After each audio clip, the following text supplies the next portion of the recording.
ఇవాళ కరెంటు వ్యవసాయానికే ఉచితం కాదు, పేదవాళ్ళ ఇంటికి కూడా ఉచిత కరెంటు ఇవ్వాలని 200 యూనిట్లు ఉచితంగా 60 లక్షల కుటుంబాలకు ఇవాళ ఉచితంగా కరెంటు ఇస్తున్న మాట నిజం కాదా?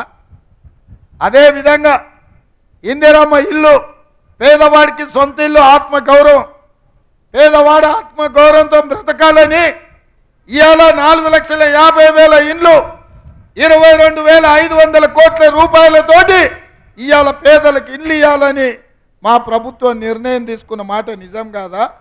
రాజీవ్ ఆరోగ్యశ్రీ ద్వారా పేదవాళ్లకు 10 లక్షల రూపాయలు వైద్యానికి ఉచితంగా ఇచ్చిన మాట నిజం కాదా? 3 నెలల్లోనే 30,000 ఉద్యోగ నియామకాలు ప్రభుత్వంలో చేపట్టి పేద నిరుద్యోగ యువకులకు ఉద్యోగ అవకాశాలు ఇచ్చి వాళ్ళ కళ్ళల్లో ఆనందం, వాళ్ళ కుటుంబాలలో సంతోషాన్ని చూసిన మాట నిజం కాదా? ఇవాళ బలహీన వర్గాల జనాభా లెక్క కట్టండి, జనాభా దామాష ప్రకారం రిజర్వేషన్లు ఇవ్వాలి, నిధులు ఇవ్వాలని మా పొన్నం ప్రభాకర్ ఆదేశాలు ఇచ్చిన మాట నిజం కాదా? ఇన్ని పనులు మేం చేస్తుంటే మమ్మల్ని దిగిపోవాలని, మమ్మల్ని ఓడగొట్టాలని అక్కడి నుంచి మోడీ, ఇక్కడి నుంచి కేడీ ఇద్దరు కలిసి కాంగ్రెస్కు వ్యతిరేకంగా కుట్రలు చేస్తున్నారు మిత్రులారా.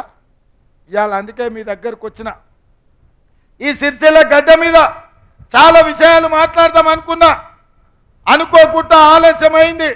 అయినా సరే మిమ్మల్ని కలవాలని వచ్చిన మీ ద్వారా ఒక్కటే మాట చెప్పదలుచుకున్నా, ఈ తెలంగాణ రాష్ట్రానికి పట్టిన చీడ పీడ వదిలించే వరకు వదిలేదే లేదు. వచ్చేసారి సిరిసిల్లకు పట్టిన పీడను వదిలించే బాధ్యత నేను తీసుకుంటా, మీరందరూ తీసుకోవాలి. మొన్న జరిగిన ఎన్నికల్లో మహేందర్ అన్న గెలిచినుంటే మీకు బాధలు తప్పేవి.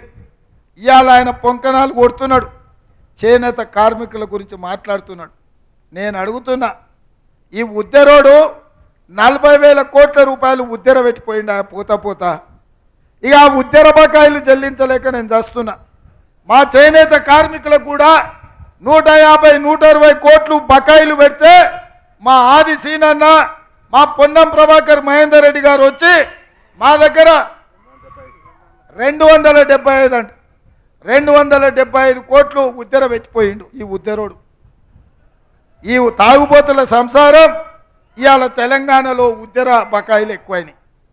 వీళ్ళు వస్తే నేను మాట్లాడి, నేతన్నలు గీతన్నలు మనవాళ్ళు మనకు ఓట్లేసిండ్రు, మనల్ని గెలిపించిండ్రు, వాళ్ళని ఆదుకోవాలని నేతన్నల కోసం 50 కోట్ల రూపాయలు బకాయిలు విడుదల చేసి ఆ కుటుంబాలను ఆదుకొని ఎన్నికల కోడ్ అయిన వెంబడే మిగతా పైసలు ఇచ్చి మా చేనేత కార్మికుల కుటుంబాలలో సంతోషం చూడాలని అనుకుంటున్నాం. కాలేజ్